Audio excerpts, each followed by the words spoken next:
that project was called Medida.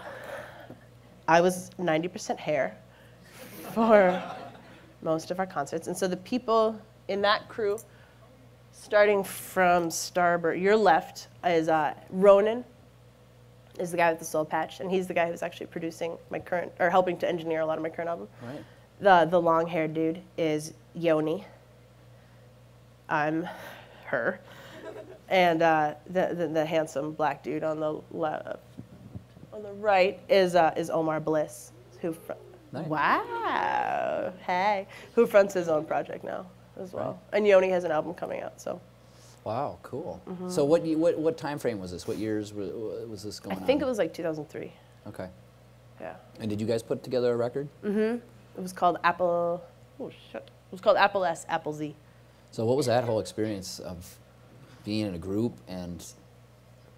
Well, now was everybody an MC or was Ronan doing beats and? Ronan was doing beats, yeah.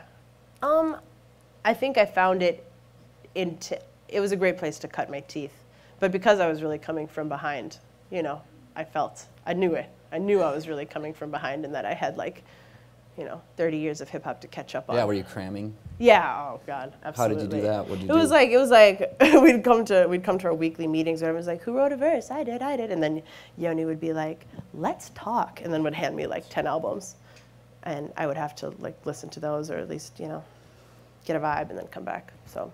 So what kind of stuff were you being indoctrinated with? Yeah. I think I ended up liking most of the conscious stuff a lot more, but there was like, you know, this is NWA, this is Public Enemy.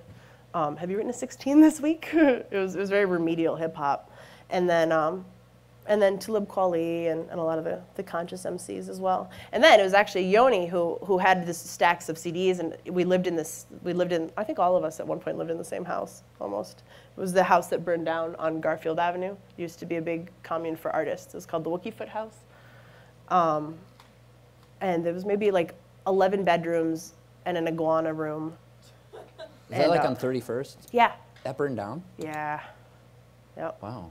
So you guys were living there, but a lot of other people were living there too. Our band and like a couple other bands. Right. There were two studios. There was a studio. Yeah, there were two studios and like a performance room, and you could see into the performance room through a two-way mirror from, you know, it was very weird. And one of the rooms was like entirely mirrors, and mine was shag carpeting, and it had like Vishnu holding candles on the wall. Yeah, wow, I know that. I didn't know it burned down though. Yeah. Wow. So then I would go to Yoni and say, okay, well, I listened to those. Is it okay if I flip through your And this is just you're going from your my room to yeah. Hello.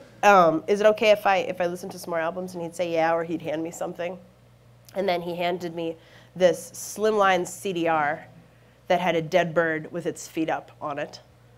And I played it, and I was listening to it, and I was like, this I really fucking like. Like, who are these guys? And it was like really grungy sounding. It wasn't clean. There was a lot of like you had the feeling that the boys who had recorded it weren't trying for polish. So you'd hear them laughing sometimes. You'd hear like something being put out, or like a beer can crushing, or like a door closing in the background, but they left it in so that you had the feeling that like you were in a little booth with them. I was like, I really like these guys.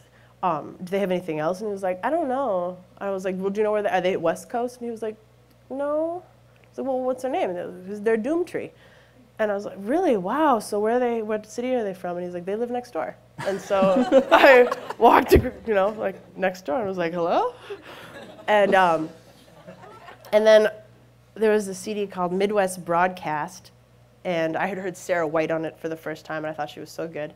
And then I turned it over, and there was another track by these Doomtree people. I was like, well, this is fantastic. And I noticed that there was female producer, Emily Bloodmobile, in that crew. So I decided to, I decided to forge a connection.